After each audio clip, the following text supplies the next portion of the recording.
ఇప్పుడు మనందరం వేమన పద్యాలు మీరు అందరూ చదువుకున్నారు. ఆ వేమన పద్యాల్లో ఒక పద్యం మీరంతా విని ఉన్నారు. తల్లిదండ్రి మీద దయలేని పుత్రుడు పుట్టనేమి వాడు గిట్టనేమి, పుట్టలేని చెదలు పుట్టవా గిట్టవా విశ్వదాభిరామ వినురవేమ. ఇది రానటువంటి తెలుగువాడు లేకుంటాడు ఈ పద్యం. కానీ అందరూ దీని యొక్క అర్థాన్ని ఏం ఆలోచిస్తామంటే భౌతికంగా ఆలోచించినప్పుడు ముఖ్యంగా తల్లిదండ్రులు వాళ్ళ పిల్లలు సరిగ్గా చూసుకోనటువంటి వాళ్ళు ఈ పద్యాన్ని చాలా హైలైట్ చేసి మరీ చెప్తుంటారు. మేము కూడా చెప్తూ ఉంటాం అప్పుడప్పుడు. తల్లిదండ్రి మీద దయలేనటువంటి పిల్లవాడు ఎవడైతే ఉన్నాడో వాడు పుట్టినా ఒకటే చచ్చినా ఒకటే.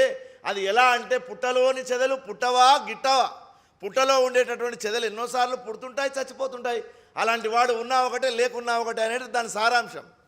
మరి దాని అర్థం ఇంకొకటి ఉన్నది చూడండి, ఎంత అద్భుతమైనటువంటి అర్థం ఉన్నదో. తల్లిదండ్రి మీద దయలేని పుత్రుడు. తల్లి అంటే ఎవరంటే ఈ ప్రకృతి. ఈ ప్రకృతిలోకి నిన్ను భగవంతుడు పంపించాడు.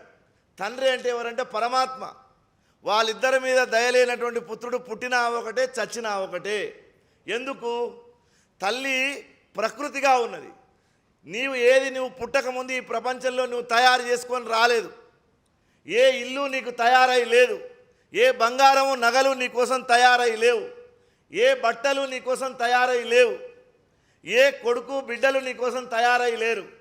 అట్లానే నీ చుట్టూ ఉండేటటువంటి నదులు పర్వతాలు మొదలైనటువంటి ప్రకృతి అంతా నీకోసం ముందు సిద్ధమై ఉంది. అది నీ వచ్చినాక అవి రాలేదు.